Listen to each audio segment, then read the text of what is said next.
நேற்றும் இன்றும் என்றும் மாறாதவராய் இருக்கின்ற ஆண்டவர் இயேசுவின் திருப்பெயரில் அன்பின் வாழ்த்துக்கள். ஜெபிப்போம். உலகில் வர இருக்கின்ற தீர்ப்புகளை எல்லாம் வெளிப்படுத்தி எங்களை உமக்காக ஆயத்தப்படுத்துகின்ற எங்கள் அன்பின் ஆண்டவரே, எங்கள் மீது நீர் பாராட்டி வருகின்ற அன்பிற்காக உம்மை நாங்கள் போற்றுகின்றோம். 4வது எக்காலம் ஊதப்படுகின்ற பொழுது நிகழ்கின்ற தீர்ப்புகளை கேட்டு நாங்கள் இன்னும் உம்மண்டை கிட்டி சேர நீர் எங்களை வழிநடத்த வேண்டுமென்று இயேசு கிறிஸ்துவின் பெயரில் கேட்கிறோம் சுவாமி. ஆமேன். தரிசன நூலில் சொல்லப்பட்டுள்ள செய்திகள் நடந்தவையா, நடக்கவிருப்பவையா, நடந்து கொண்டிருப்பவையா என்கின்ற கேள்வி நம்மிலே சிலருக்கு இருந்து வருகின்றது. பத்மு தீவில் யோவான் துன்புறுத்தலின் பொருட்டு நாடு கடத்தப்பட்ட பொழுது கடவுள் அவருக்கு அளித்த காட்சிகளே தரிசன நூலில் சொல்லப்பட்டுள்ளன என்பதை நாம் அறிந்திருக்கின்றோம்.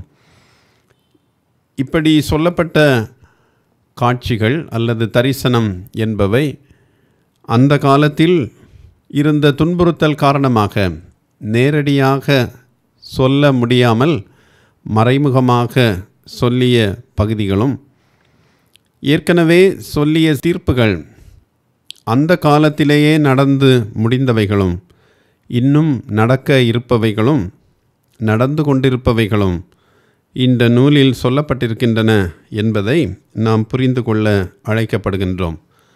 இவற்றில் எது நடந்தது, எது நடக்கிறது, எந்த காட்சிகள் தரிசனங்கள் இன்னும் நடக்க இருக்கின்றன என்பதை அந்தந்த காட்சிகளின் அடிப்படையிலேயே நாம் புரிந்து கொள்ள இயலும்.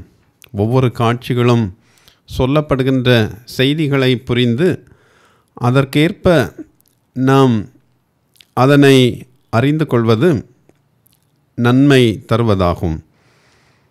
4வது எக்காலம் ஊதப்படுகின்ற பொழுது என்ன நடைபெற்றது என்பதை இந்த நாளில் நாம் சிந்திக்க இருக்கின்றோம். அதனுடைய சூழலை குறிப்பிட்டு 4வது எக்காலத்தின் தீர்ப்புகளுக்கு நாம் உட்செல்ல இருக்கின்றோம். விண்ணக அரியணையில் அமர்ந்திருந்த ஆட்டுக்குட்டி தமது வலக்கையில் இருந்த சுருளேட்டின் 7வது முத்திரையை உடைத்த பொழுது மிகப்பெரிய அமைதி ஒன்று ஏற்பட்டது என்பதை தொடர்ந்து நாம் தியானிக்கின்றோம். அந்த அமைதிக்கு பின்பு அரியணைக்கு முன்பு நின்று கொண்டிருந்த 7 வானதூதரும் அவர்களுடைய கைகளில் இருந்த எக்காளங்களை ஒவ்வொருவராக ஊதத் தொடங்குகின்றனர். அப்படி ஊதிக்கொண்டிருந்த வரிசையில் 4வது வானதூதர் எக்காளம் ஊதிய பொழுது என்னென்ன நடைபெற்றன என்பதை வெளிப்படுத்தல் 8ஆம் அதிகாரம் 12, 13 வசனங்கள் குறிப்பிடுகின்றன. அந்த வசனங்களை நான் வாசிக்கின்றேன். 4ஆம் தூதன் எக்காளம் ஊதினான். அப்பொழுது சூரியனில் 1/3 பங்கும், சந்திரனில் 1/3 பங்கும், நட்சத்திரங்களில் 1/3 பங்கும் சேதப்பட்டது. அவ்வவற்றில் 1/3 பங்கு இருளடைந்தது. பகலிலும் 1/3 பங்கு பிரகாசமில்லாமற் போயிற்று. இரவிலும் அப்படியே ஆயிற்று. பின்பு ஒரு தூதன் வானத்தின் மத்தியிலே பறந்து வர கண்டேன். அவன் மகா சத்தமிட்டு, இனி எக்காலம் ஊதப்போகிற மற்ற 3 தூதருடைய எக்கால சத்தங்களினால் பூமியில் குடியிருக்கிறவர்களுக்கு ஐயோ, ஐயோ, ஐயோ, ஆபத்து வரும் என்று சொல்ல கேட்டேன். முந்தைய எக்காலங்களின் தீர்ப்புகளைப் போலவே 4வது எக்காலம் ஊதப்படும் பொழுதும் இயற்கையின் மீது பாதிப்புகள் ஏற்படுகின்றன. சூரியன், சந்திரன், நட்சத்திரங்கள் ஆகியவை 1/3 பங்கு பாதிப்படைந்து அதன் பாதிப்பு பூமியையும் இருளடைய செய்கின்றது. சூரியன், சந்திரன் மற்றும் நட்சத்திரங்களில் 1/3 பங்கு எவ்வாறு தாக்கப்படும்? நட்சத்திரங்களில் 1/3 பங்கு அழிந்து விட்டதா? அல்லது வானத்தில் உள்ள கோள்களின் ஒளி மங்கிவிட்டதா? வானத்தின் மத்தியில் அல்லது நடுவானம் எங்கே இருக்கிறது? பறந்து வரும் தூதன் அல்லது கழுகு ஏன் வர இருக்கும் துன்பங்களை பற்றி முன்கூட்டியே எச்சரிக்கிறது என்பன போன்ற கேள்விக்கான பதில்களை இன்று நாம் கற்றுக்கொள்ள இருக்கின்றோம். முதலாவதாக, 4வது தூதன் எக்காளம் ஊதினான் என்பதினுடைய விளக்கத்தை நாம் பார்ப்போம். இந்த தீர்ப்பு தொடரில் ஒவ்வொரு தூதரும் ஊதுகிற எக்காளம் என்பது ஷோஃபர் அல்லது ஆட்டுக்கடாவின் கொம்பு என்பதை நாம் அறிந்திருக்கின்றோம். எக்காளம் ஊதுதல் இஸ்ரவேலுக்கு மிகவும் முக்கியத்துவம் வாய்ந்தது என்பதை 3வது எக்காளம் ஊதுதலை விளக்கமாக படிக்கின்ற பொழுது நாம் தியானித்தோம். எக்காளம் ஊதுகையில் வரும் தீர்ப்புகள் 5 உண்மைகளை நமக்கு கற்றுத்தருகின்றன. சைரன் ஒலிக்கிற பொழுது நேரத்தை உணர்ந்து கொள்கிறோம் அல்லது எச்சரிப்பை உணர்ந்து கொள்கிறோம். அதுபோல ஷோஃபர் அல்லது ஆட்டுக்கடாவின் கொம்பு அல்லது எக்காளம் ஊதுகின்ற பொழுது ஏற்படுகின்ற எச்சரிப்புகள் அல்லது உணர்வுகள் 5 இருக்கின்றன. 5 எச்சரிப்புகள் இருக்கின்றன என்பதை நாம் அறிந்து கொள்ள வேண்டும். முதலாவது, இந்த எக்காளம் ஊதப்படுகின்ற பொழுது கடவுள் நீதியான நியாய தீர்ப்பு செய்ய நகர்ந்து கொண்டிருக்கின்றார். அவருடைய தீர்ப்பை நோக்கி நாம் சென்று கொண்டிருக்கின்றோம் என்கின்ற ஒரு எண்ணம் நமக்கு வேண்டும். 2வது, மனம் திரும்புவோருக்கு தம்முடைய இரக்கத்தை இன்னும் சிறிது காலம் நீட்டிக்கிறார் என்கின்ற ஒரு செய்தியும் அந்த எக்காள தொனியில் இருக்கின்றது. 3வது, துன்மார்க்கர் அழிய இருக்கின்றார்கள் என்கின்ற எச்சரிப்பையும் எக்காளம் தருகின்றது. தம்முடைய மக்களுக்கு அல்லது இறை மக்களுக்கு வெகுமதி கிடைக்க இருக்கின்றது என்கின்ற குரலும் அந்த எக்காள தொனியில் இருக்கின்றது. இறுதியாக, சிருஷ்டிக்கப்பட்ட ஒழுங்கை அல்லது படைப்பை கடவுள் மீண்டும் நிலைநாட்ட இருக்கின்றார். புதிய வானத்தையும் புதிய பூமியையும் ஏற்படுத்தப் போகின்றார் என்கின்ற ஒரு ஓசையாகவும் எக்காளம் அமைந்திருக்கின்றது. மனம் திரும்புவதற்கான அவரது அழைப்புகள் கவனிக்கப்படாமல் போன பின்னரே கடவுளின் தீர்ப்பு வருகின்றது என்பதை நாம் உணர வேண்டும். மக்களை கடவுள் நியாயந்தீர்க்கவிருக்கின்றார் என எச்சரித்த அல்லது பேழை கட்ட துவங்கி 120 வருடங்களுக்கு பின்பே நோவாவின் நாளில் வெள்ளப்பெருக்கு ஏற்பட்டது என்பதை நாம் அறிந்திருக்கின்றோம். உடனடியாக வெள்ளப்பெருக்கு வரவில்லை. பேழை கட்ட துவங்கி 120 ஆண்டுகள் அல்லது கடவுள் நியாயந்தீர்க்கவிருக்கின்றார் என்கின்ற செய்தியை நோவா அறிவித்த பின்பு 120 வருடங்களுக்கு பின்னரே வெள்ளப்பெருக்கு வருகின்றது. கானானில் வாழ்ந்த சிலை வணக்கக்காரர்களின் பாவங்கள் மிகவும் பெருகிய பின்னரே அவர்களை அழித்து இஸ்ரவேலரை அங்கு குடியேற்றும்படி கடவுள் திட்டம் கொள்கின்றார். மக்கள் அனைவரும் மனம் திரும்பி அவரிடம் வர வேண்டும் என்பதற்கு ஏராளமான வாய்ப்புகளை கடவுள் மனிதருக்கு வழங்குகின்றார். ஆகவே அவருடைய வருகையும் தாமதிக்கின்றது என்கின்ற செய்தி 2 பேதுரு 3ஆம் அதிகாரம் 8ஆம் 9ஆம் வசனங்களில் சொல்லப்பட்டிருக்கின்றது.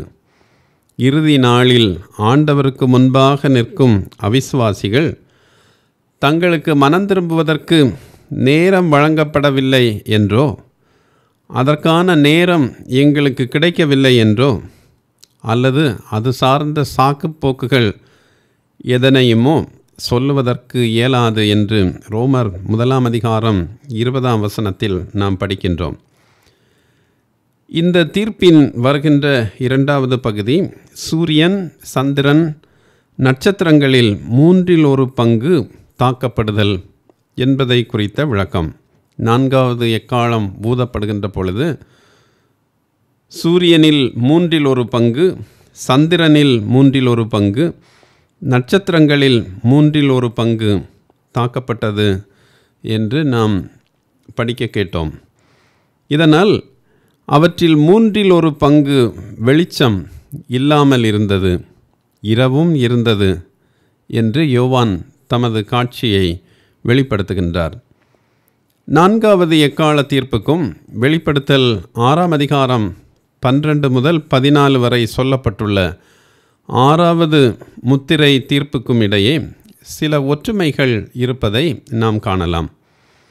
2 பகுதிகளிலும் அல்லது 2 இடங்களிலும் சூரியன், சந்திரன், நட்சத்திரங்கள் ஆகியவை பாதிக்கப்படுகின்றன. ஆனால் 6வது முத்திரை தீர்ப்பில் முழு சூரியனும் இருளடைகின்றது. இது நிலநடுக்கத்தின் காரணமாக ஏற்படுகிறது என்று அங்கே சொல்லப்பட்டிருக்கின்றது. இது எரிமலையுடன் இணைக்கப்பட்டுள்ளது. எனவே வளிமண்டலத்தில் சாம்பலை வெளியேற்றுகிறது என்றும், சந்திரன் இரத்த சிவப்பாக மாறுகிறது என்றும் நாம் 6ஆம் அதிகாரத்தில் படிக்கின்றோம். அத்திமரம் பலத்த காற்றினால் அசைக்கப்படும் பொழுது அதன் பழுக்காத அத்திப்பழங்கள் கீழே விழுவது போல வானத்தின் நட்சத்திரங்கள் பூமியில் விழுகின்றன என்றும் அங்கே விரிவாக சொல்லப்பட்டிருக்கின்றது. இது விண்கற்களாக இருக்கலாம் என்று நாம் முன்னரே தியானித்தோம். ஆனால் 4வது எக்காலத்தின் தீர்ப்பில் இறைவன் இந்த கோள்களை நேரடியாக தொடுகின்றார். இதனால் பகல் மற்றும் இரவின் ஒளி 1/3 குறைகிறது. சில விளக்க உரையாளர்கள் இந்த தீர்ப்பை மோசேயின் நாட்களில் எகிப்தின் மீது விழுந்த இருளின் வாதைக்கு ஒப்பிடுகின்றனர். திருமறையில் இருள் எப்போதும் கடவுளின் தீர்ப்பின் அடையாளமாக சொல்லப்பட்டிருக்கின்றது. யோவான் நன்மையை ஒளியுடனும் தீமையை இருளுடனும் ஒப்பிடுகின்றார். யாத்ராகமம் 10ஆம் அதிகாரத்தில் கடவுள் 9வது வாதையின் போது 3 நாட்களுக்கு எகிப்து முழுவதும் அடர்ந்த இருளை அனுப்புகின்றார். ஏசாயா 13ஆம் அதிகாரத்தில் கடவுள் உலகில் பேரழிவை கொண்டு வரும் ஒரு நாளை பற்றி பின்வருமாறு கூறுகின்றார். உண்மையில் வானத்தின் நட்சத்திரங்களும் அதன் விண்மீன்களும் தங்கள் ஒளியை கொடுக்காது. சூரியன் உதிக்கும் போது இருளாக இருக்கும், சந்திரன் ஒளிராது என ஏசாயா 13ஆம் அதிகாரம் 10ஆம் வசனம் கூறுகின்றது. ஏசாயா 34ஆம் அதிகாரம் 4ஆம் வசனத்தில் நாடுகளின் தீர்ப்பை பற்றி கூறும் ஏசாயா, வானத்தின் சர்வ சேனையும் கரைந்து வானங்கள் புஸ்தக சுருளை போல் சுருட்டப்பட்டு அவைகளின் சர்வ சேனையும் திராட்சை செடியின் இலைகள் உதிர்கிறது போலவும் அத்திமரத்தின் காய்கள் உதிர்கிறது போலவும் உதிர்ந்து விழும் என்று இறைவாக்குரைத்துள்ளார்.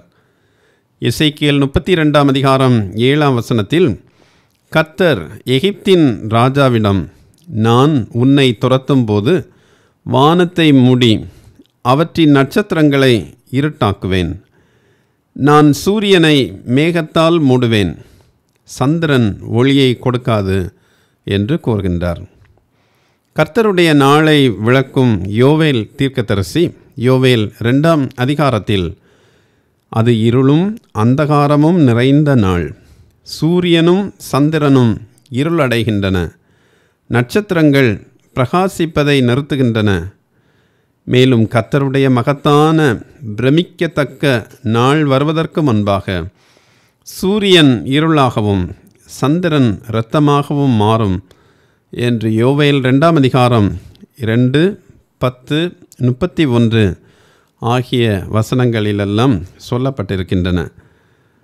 ஆமோஸ் 5ஆம் அதிகாரம் 20ஆம் வசனத்தில், ஆண்டவரின் நாள் ஒளியின் நாள் அன்று, அது இருள் கவிந்தது, வெளிச்சமில்லாத காரிருள் கொண்டது என்று சொல்லப்பட்டிருக்கின்றது.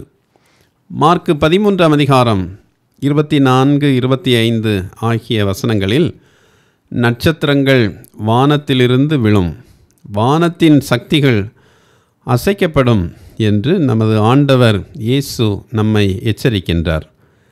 மேத்யூ ஹென்றி போன்ற விளக்க உரையாளர்கள் சூரியன், சந்திரன், நட்சத்திரங்களை ஆலயத்தில் வழிகாட்டுபவர்களாக இருப்போரையும் நாட்டின் கவர்னர்களாக இருப்போரையும் மக்களை விட உயர்ந்த இடங்களில் வைக்கப்பட்டவர்களையும் இணைத்து உருவகப்படுத்துகிறார். இவர்கள் மக்களை தவறாக வழிநடத்தி 4வது எக்காலத்தின் போது வீழ்ச்சி அடைகிறவர்கள் என விளக்குகின்றார். முதல் 3 எக்காலங்களின் தீர்ப்புகள் நிலம் மற்றும் நீரில் 1/3 பகுதியை பாதிக்கிறது என்று நாம் தியானித்தோம். ஆனால் 4வது தீர்ப்பு உலகம் முழுவதையும் பாதிக்கிறது.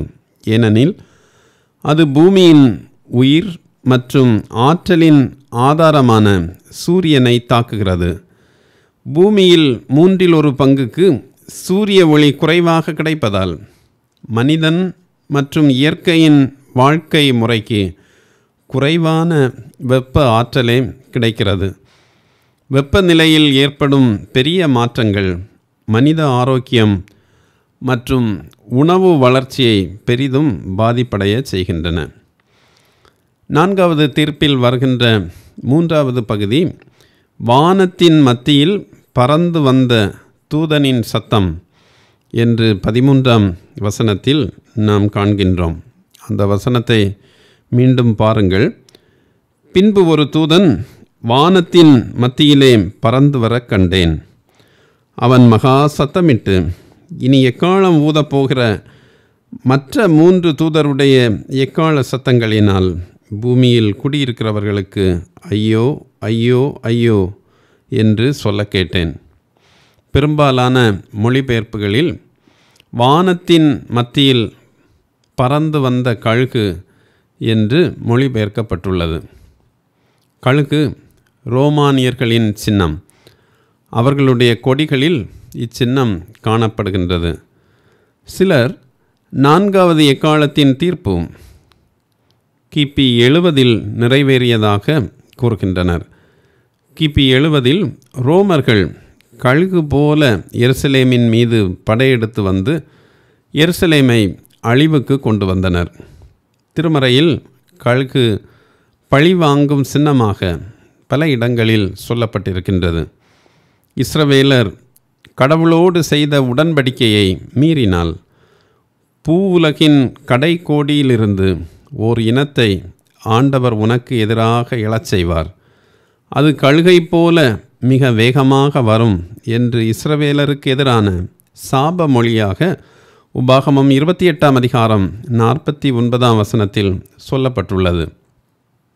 அவர்கள் என் உடன்படிக்கையை மீறி என் சட்டத்திற்கு விரோதமாக கலகம் செய்வதால் கழுகு போன்ற ஒன்று கர்த்தருடைய ஆலயத்திற்கு விரோதமாக வருகிறது என்று ஓசியா 8ஆம் அதிகாரம் 1ஆம் வசனத்தில் இறைவாக்கு உரைக்கின்றார். வேறு பல பொருள்களிலும் கழுகு திருமறையில் குறிப்பிடப்பட்டுள்ளது. கடவுளுடைய மக்களை தம்மிடம் கூட்டி சேர்ப்பதற்கு யாத்ராகமம் 19:4ஆம் வசனத்தில் சொல்லப்பட்டிருக்கின்றது. வேகத்தை குறிப்பதற்காக 2 சாமுவேல் 1ஆம் அதிகாரம் 23ஆம் வசனத்திலும் யோபு 9ஆம் அதிகாரம் 25 முதல் 26, எரேமியா 4:13, புலம்பல் 4:19 ஆகிய இடங்களில் சொல்லப்பட்டிருக்கின்றது. தீர்க்க தரிசன முக்கியத்துவம் வாய்ந்ததாக தானியேல் 7ஆம் அதிகாரம் 4ஆம் வசனத்தில் வருகின்றது. ஊமையாக கழுகு எசேக்கியேல் 17ஆம் அதிகாரம் 1 முதல் 4 வரை உள்ள பகுதியில் குறிப்பிடப்பட்டிருக்கின்றது. இளமையை குறிப்பதற்காக 103ஆம் சங்கீதம் 5ஆம் வசனத்திலும் உபாகமம் 32ஆம் அதிகாரம் 11ஆம் வசனத்திலும் கழுகு குறிப்பிடப்பட்டிருக்கின்றது. வானத்தை நோக்கி பறந்து உயரங்களில் கூடு கட்டுதல் என்கின்ற பொருளில் யோபு 39:27, நீதிமொழிகள் 23:5, எரேமியா 49:16, ஒபதியா 1 ஆகிய இடங்களில் வருகின்றது. பிணங்களை விருந்தளிப்பதாக யோபு 39:28-30, நீதிமொழிகள் 30:17, மத்தேயு 24:28 ஆகிய இடங்களில் குறிப்பிடப்பட்டிருக்கின்றது. கடவுள் பலத்தை புதுப்பிக்கும் அடையாளமாக ஏசாயா 40:31 சொல்லப்பட்டிருக்கின்றது. கடவுளின் மக்கள் சாத்தானிடமிருந்து விடுவிக்கப்படுவதை பற்றி விளக்குகின்ற பொழுது வெளிப்படுத்தல் 12:14 கழுகு குறிப்பிடப்படுகின்றது. விண்ணக மிருகமாக வெளிப்படுத்தல் 4:1 சொல்லப்படுகின்றது. வெளிப்படுத்தல் 8:13 நம்முடைய இந்த தியான பகுதியில் அல்லது 4வது எக்காலம் ஊதப்படுகின்ற பொழுது பறந்து வருவது கழுகாக இருந்தால் அது தீர்ப்பை நிறைவேற்ற வருவதாகவும், நமது பவர் மொழிபெயர்ப்பில் சொல்லப்பட்டுள்ளது போல தேவதூதனாக இருந்தால் இறுதி தீர்ப்பை அறிவிக்க வருபவராகவும் நாம் புரிந்து கொள்ளலாம். கழுகு நடுவானத்தில் பறப்பதாக கூறப்படுகின்றது. மிட் ஹெவன் அல்லது நடுவானம் என்பது வெரி ஹை, உயர்ந்த இடம் என்றும் நாம் பொருள் கொள்ளலாம். உயரத்தில் பறந்து குரல் எழுப்புவதால் கழுகு தாக்காது என்று நாம் அறிகின்றோம். அறிவிப்பதால் மனந்திரும்புவதற்கு அதிக நேரமில்லை என்று பூமியில் உள்ளவர்களை எச்சரிப்பதாக நாம் அதனை புரிந்து கொள்வது நல்லது. பறந்து வரும் கழுகு அல்லது தூதன் ஐயோ ஐயோ, பூமியில் வாழ்பவர்க்கு ஐயோ என்று உரத்த குரலில் சத்தமிடுகின்றது.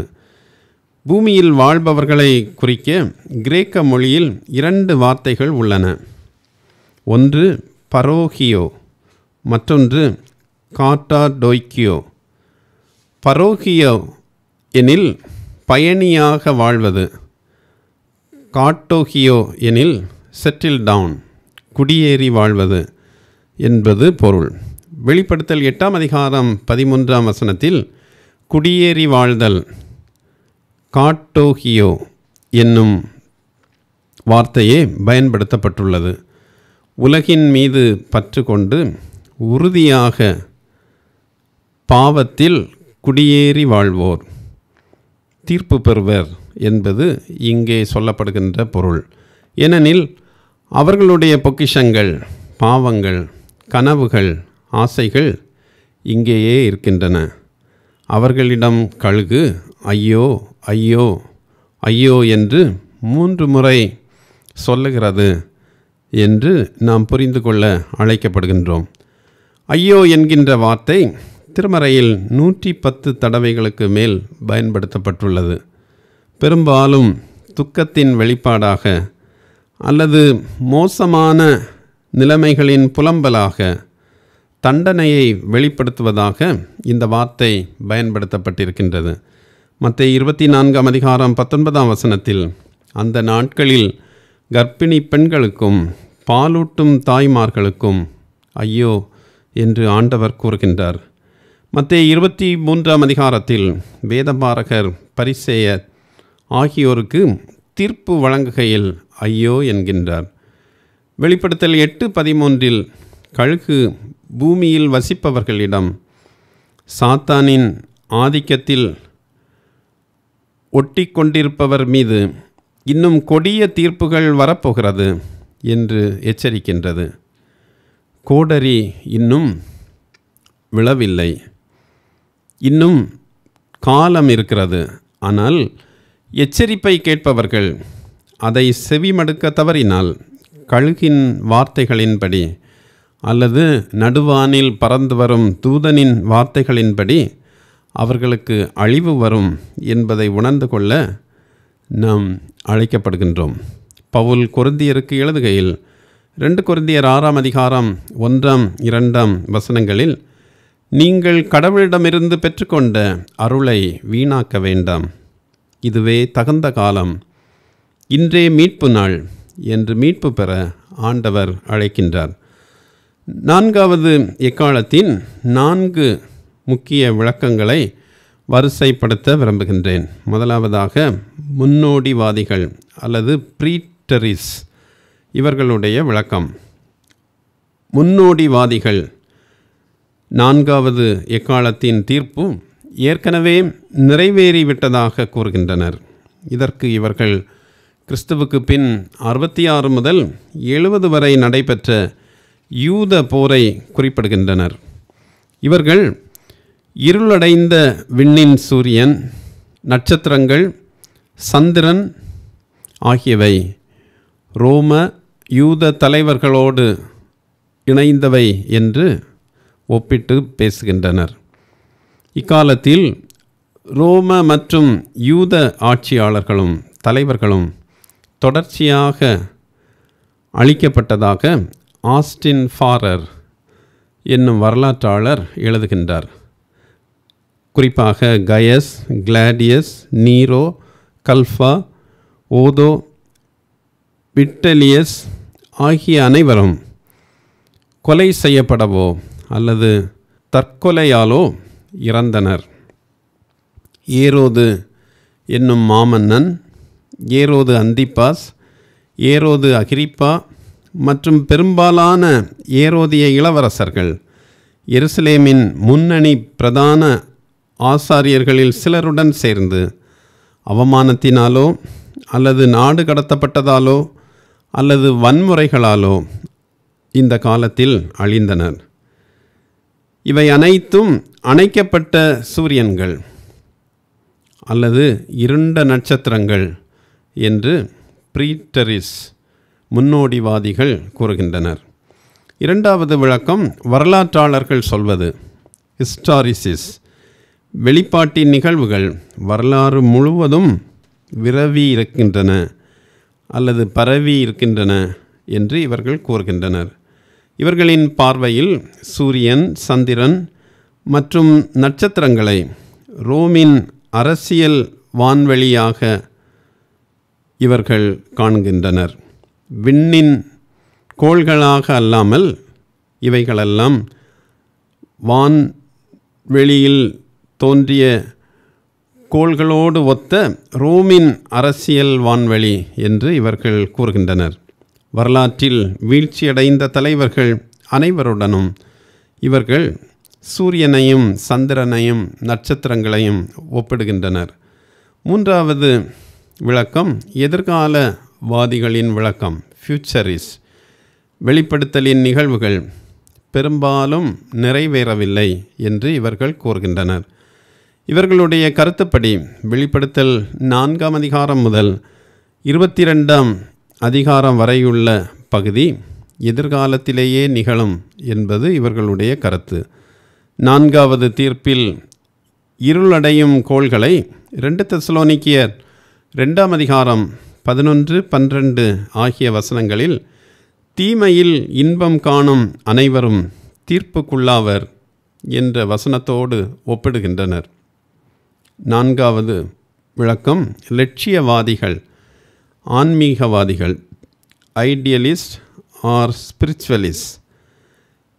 4வது தீர்ப்பு விண்வெளியில் உள்ள கோள்களின் இருளடைதல் அல்ல, மாறாக நன்மைக்கும் தீமைக்கும் இடையிலான போராட்டத்தின் விளைவே என்று இவர்கள் கூறுகின்றனர். இருள் என்பதை இறைப்பற்று அற்றவர்களின் அழிவு என ஏசாயா 13ஆம் அதிகாரம் 10 சொல்லப்பட்ட வார்த்தையோடு இவர்கள் ஒப்பிடுகின்றனர். இறை மக்கள் தீமையின் பிடியிலிருந்து அல்லது ஒடுக்கப்படுகிறவர்களின் கையிலிருந்து விடுவிக்கப்படும் 2ஆம் விடுதலை பயணமாகவும் சிலர் இதனை குறிப்பிடுகின்றனர். நட்சத்திரங்களை குறியீடாகவும் வழிகாட்டிகளாகவும் காணும் இந்த காலத்தில் கடவுள் சோலார் சிஸ்டம் அல்லது சூரிய குடும்பத்தின் மீது முழு கட்டுப்பாட்டையும் வைத்திருக்கிறார் என்ற உண்மையும் இந்த 4ஆம் தீர்ப்பில் வெளிப்படுகின்றது. ஜெபிப்போம். விண்ணிலும் மண்ணிலும் முழு சூரிய குடும்பத்திலும் முழு கட்டுப்பாட்டை வைத்திருக்கும் எங்கள் ஆண்டவரே, மனம் திரும்புவதற்கு நீர் எங்களுக்கு தந்து கொண்டிருக்கின்ற வாய்ப்புகளுக்காக நாங்கள் உம்மை போற்றுகின்றோம். தீமை செய்வோர் அழிவுறுவர் என்பதை திரும்ப திரும்ப தீர்ப்புகளின் மூலமாக எங்களுக்கு உணர்த்துகின்றேன். இவ்வுலக தீமைகளில் பாவங்களிலேயே உழன்று வீழ்ச்சியடையாதபடி, தீர்ப்பு பெறாதபடி பெற்றுக்கொண்ட பாக்கியங்களை நாங்கள் காத்து இறுதி வரையும் உண்மை உள்ளவர்களாக திகழ நீர் எங்களை வழி நடத்த வேண்டும் என்று இயேசு கிறிஸ்துவின் பெயரில் கேட்கிறோம் சுவாமி. ஆமென்.